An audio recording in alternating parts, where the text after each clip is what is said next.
Student debt is called a crisis for a reason, and universities are a big part of the problem. University spending sprees far outpace enrollment and inflation, and students in government aid are footing the bill. According to a recent Wall Street Journal analysis, the median U.S. flagship university increased spending by 38% over the past 2 decades, while enrollment is up 21% over that time. And that enrollment growth all happened in the first decade. Undergrad enrollment's been declining since 2010. Who's writing the checks? Where is the money going? And what is this semi-depression set to take place in 2026? That's all part of my conversation with Professor James Koch, former president at Old Dominion University and an economist who analyzes college spending. Professor Koch, thank you so much for taking the time to talk with us today.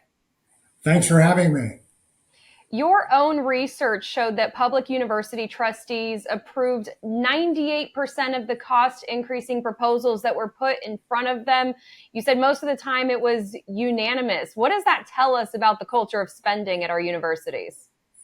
Well, public university trustees should be fiduciaries. They should be people who are taking care of students and parents and the like and tax-paying citizens.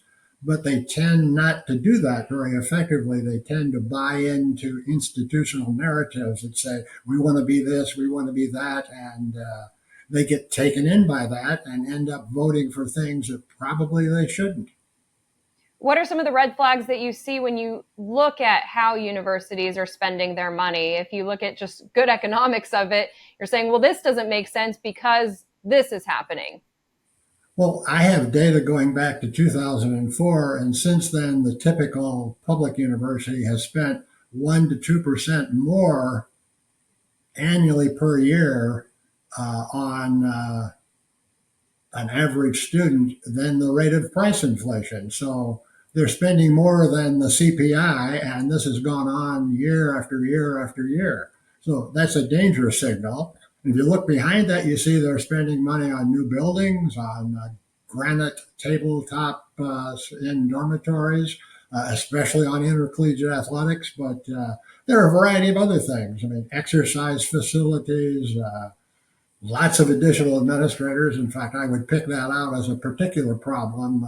Administrative overhead has gone up in the typical public institution over the last 20 years. And it's not just a little bit, it's a huge amount. What do you think is the motivation behind this type of spending? Do they think that it's going to be attracting more students to come into their universities? Well, yes, I think that's part of it. And higher education enrollments have been going down 11 years in a row now. There are 3 million fewer college students in the U.S. right now than there were in 2011. So that's caused universities to say, gee, what are we going to do about this? And in many industries outside of higher education, the response would be, gee, we need to change our product. We need to improve it. We need to lower prices. We need to become more efficient. But in higher education, for the most part, that has not happened. Higher education has decided, well, we're going to raise prices and add things to our product. We're going to have those granite tabletops in the dorms because we think that will attract students. We'll spend more money on intercollegiate athletics because we think students would like to attend games and do that sort of thing. So the reaction in higher education has been different than it would be, let's say, in the steel industry or if they were selling computers or automobiles. There's a Wall Street Journal analysis that says the percentage of spending increases outpaced enrollment by nearly 2 to 1 from the last 2 decades. So pointing to your statistics there about student enrollment dropping, who is footing the bill for these increases? Well, for the most part, it's students. They're paying more than they used to, and tuition and fees have gone up faster than the CPI.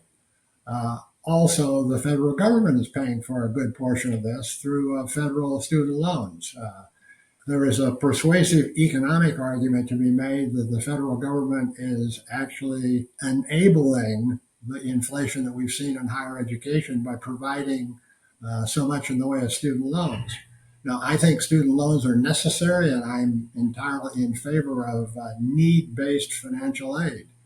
But the federal government seems to have gone overboard somewhat in this respect and is granting money to universities that they then loan to students And part of the problem is that if a student doesn't pay back his or her loan, the university bears no penalty. So they're in favor of granting as much loan money to students as they can because they don't have to pay for it. It's a very fair point. Look, as a former university president yourself, how would you tackle this situation if you were leading a university at this point? How would you go about cutting spending to prepare for fewer enrollment numbers? Well, I think university presidents are like most people, they respond to incentives. And part of the problem here is that boards reward presidents for doing bigger and better things. They don't reward them for holding costs down or being more efficient.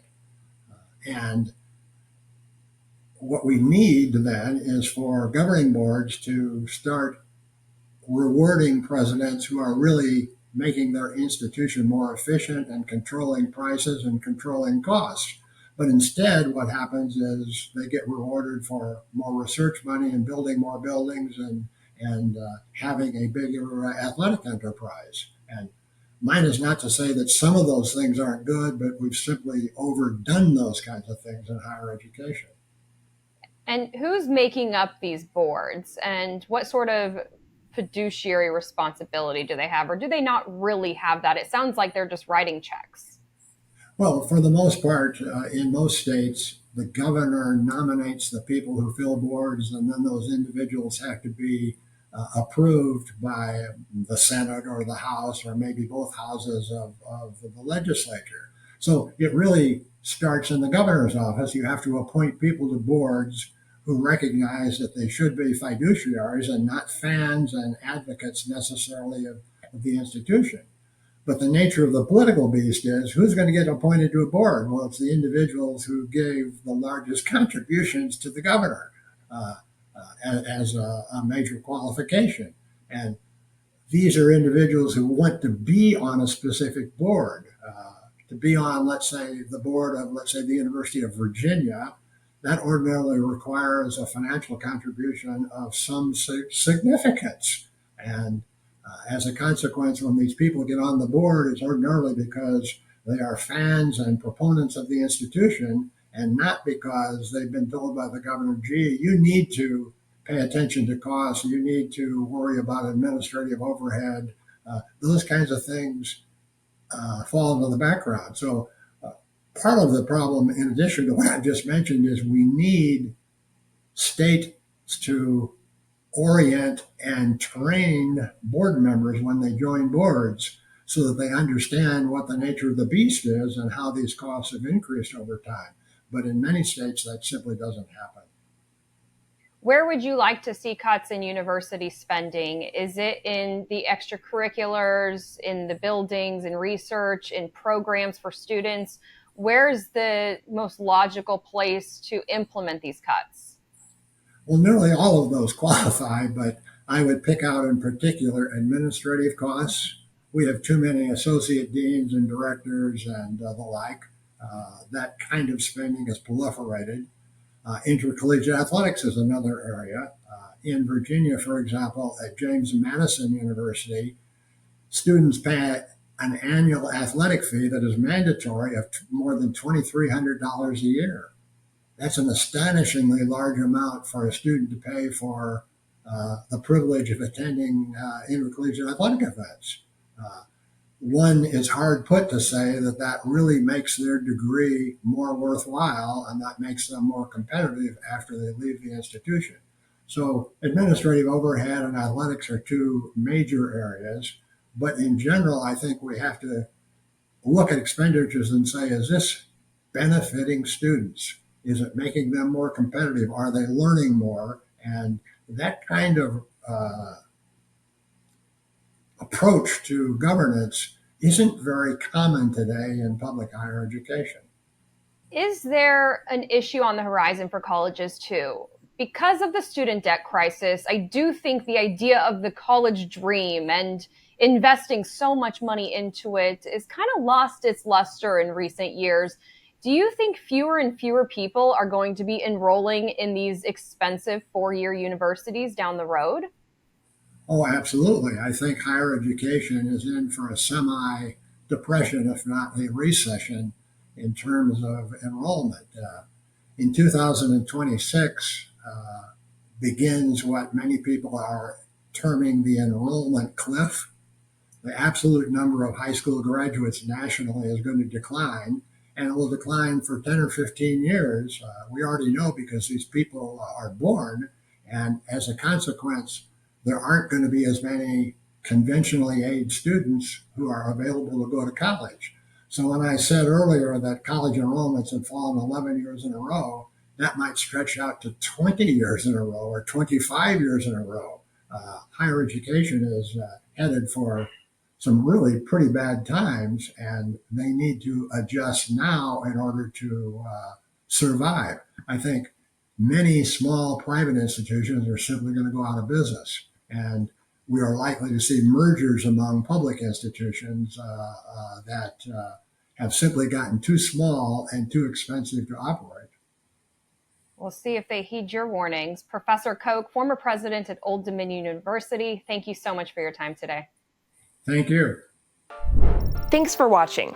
In this time of media mistrust, Straight Arrow News is on a mission to bring you unbiased, fact-based reporting. So like and subscribe to Straight Arrow News below. And to see all of our content, go to straightarrownews.com.